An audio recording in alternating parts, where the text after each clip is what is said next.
Sometimes the cover-up was worse than the crime, and the crime was bad enough. 4 former prosecutors are speaking out tonight, accusing their former boss of intentionally mishandling this horrific police shooting. And as a Channel 2 Action News Atlanta Journal-Constitution investigation exposed this summer, the South Georgia District Attorney took extraordinary measures to help clear those officers. Investigative reporter Jody Fleischer here with why many on the DA's staff thought her actions were over the line. Justin, the GBI agent who supervised this investigation told us Caroline Small's killing was the worst police shooting he'd ever seen. In July, we exposed records showing how the district attorney who took those officers to a grand jury stacked the deck in their favor. Our reporting prompted several of her former prosecutors to come forward in an effort to right the wrongs that have troubled them for 5 years. This makes me angry. She's giving them. There was no one in our office given this. Former Glynn County Prosecutor David Peterson could not believe the records our investigation uncovered. District Attorney Jackie Johnson, his former boss, had made a deal with 2 police officers she was supposed to be considering charging.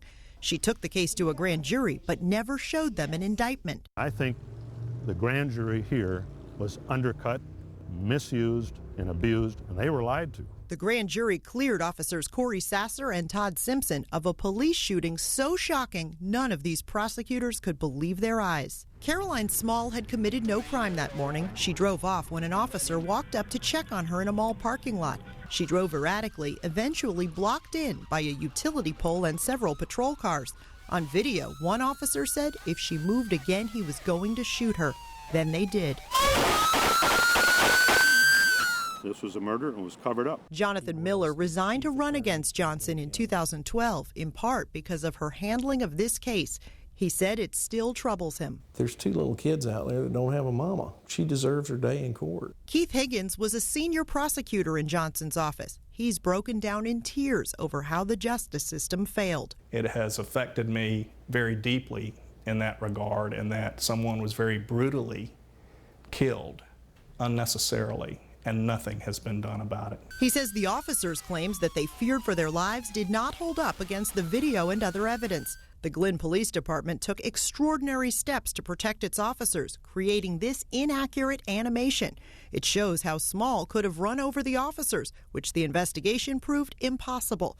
The DA showed it to the grand jury anyway. A prosecutor should do what's right, do it in the right way, and do it for the right reason. Ms. Johnson failed to do any of those in this case. He says with no indictment presented, the officers had no right to be in the grand jury room. Johnson also allowed their attorneys to speak, which is unheard of, and she'd given them all of the evidence 2 months earlier. So who the hell is representing the public? Who the hell is representing Caroline Small? Johnson excluded those who best knew the evidence, fired colleagues who wanted the case prosecuted, and even a victim's advocate who questioned the lack of indictment. We were frozen out of it. That was abnormal. Peterson, who is also an ex-cop, believes Johnson violated prosecutorial ethics and betrayed her duty to uphold justice.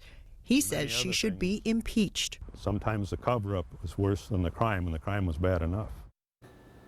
The former prosecutors are now calling on the governor and attorney general to review the case in hopes that the GBI will reopen it. Jackie Johnson declined our request for an interview, but sent a statement saying she took her oath seriously when she presented the case to the grand jury. She did not address any of the specifics from our investigation. So give us a little something deeper here, Jody. What's the motivation here? Why would she go to these extremes? Well, it's possible she may have just seen it differently than those other prosecutors, but they also say she was so concerned about damaging her relationship with the police department that it created a conflict of interest.